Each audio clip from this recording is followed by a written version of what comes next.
एखन अपने सब सुन रहल छी आरके म्यूजिक के प्रस्तुति।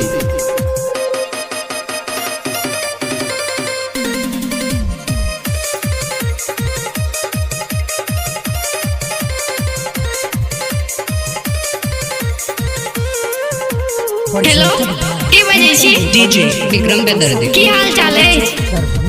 करे न जायब सैया गेहूँ के कटनी, करे न जायब राजा गेहूँ के कटनी।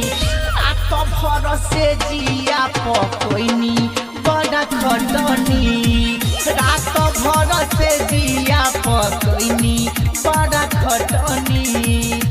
करे न जायब सैया गेहूँ के कटनी, करे न जायब राजा गेहूँ के कटनी। रात भर से जिया पकैनी बड़ा खटनी, रात भर से जिया पकैनी बड़ा खटनी। बड़ा निदर दबार एखन अपने सब सुन रहल छी आरके म्यूजिक के प्रस्तुति। Kanchan recording studio Ashapur tower chowk Darbhanga.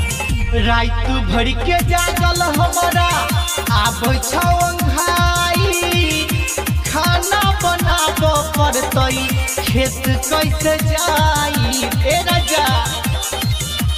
हाँ रात भर के जागल हमारा आबै छौंघाई, खाना बनाबे पड़तै खेत कैसे जाई।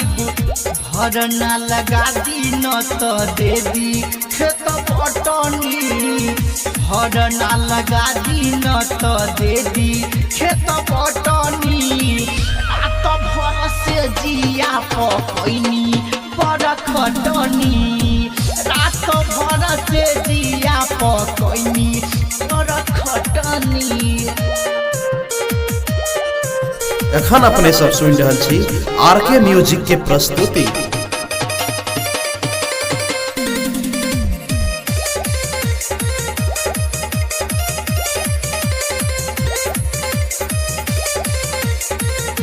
Presented by Kanchan recording studio Ashapur tower chowk Darbhanga. Raghav Raj सैयाब दुख न सहाई, ननद बुला दी घर लइका खेलाई ए राजा।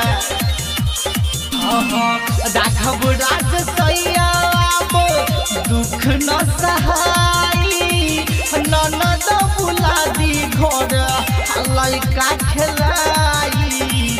राइटर हरीश चंद्र के कही कही थकनी, बजरंगी बीकेसी के कही कही थकनी। रात भर से जिया पकैनी बड़ा खटनी, रात भर से जिया पकैनी बड़ा खटनी। Presented by R K music.